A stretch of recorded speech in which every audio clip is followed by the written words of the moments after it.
This is your brain. I know your brain is bigger than this, but use your imagination. My name is Swanson.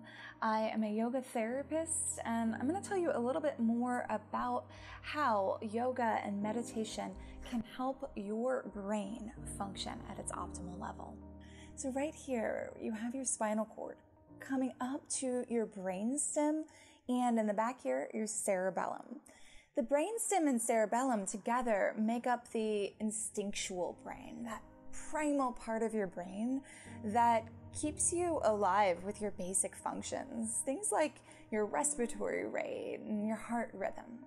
It's constantly asking, am I safe?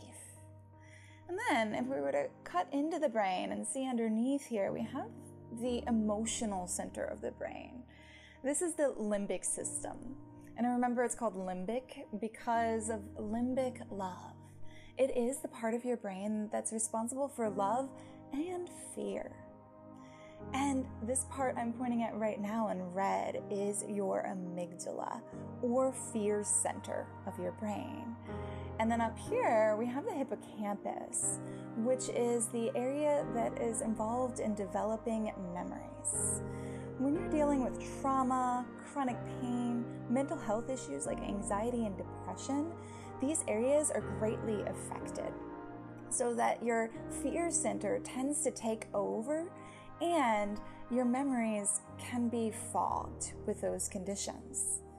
And then on the outside, surrounding the emotional brain, we have the cerebral cortex.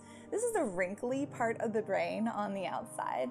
And right in the front, we have the prefrontal cortex, which is specifically developed in human beings. These parts, and this part in particular, helps you to plan the future and evaluate the past. It helps you to think and put yourself in other people's shoes in order to be more compassionate. So, when this part is not functioning well, we're not regulating our emotions very well. We're not very focused. We're all over the place. And we can think of those moments as flipping our lid, where the limbic system, the emotional brain, hijacks the whole brain and takes over.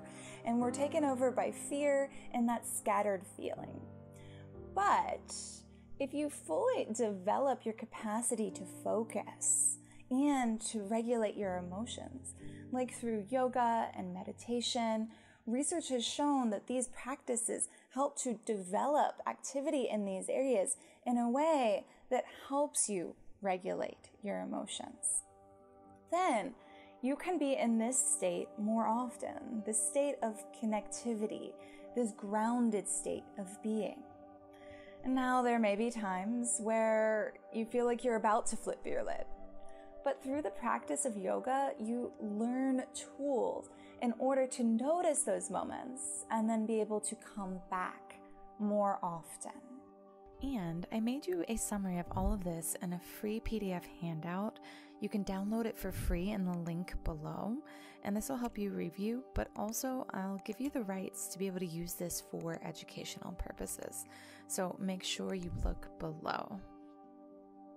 This can be a really useful model for anybody to understand the basics of what's happening in the brain, but especially for children who can show, hey, I'm regulated, I'm feeling good, I'm in power, I'm in control right now.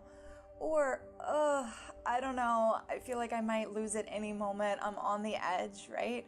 Or I'm flipped my lid, I'm going a little crazy right now. And these can be symbols to express the emotions when words aren't even there. Try it out.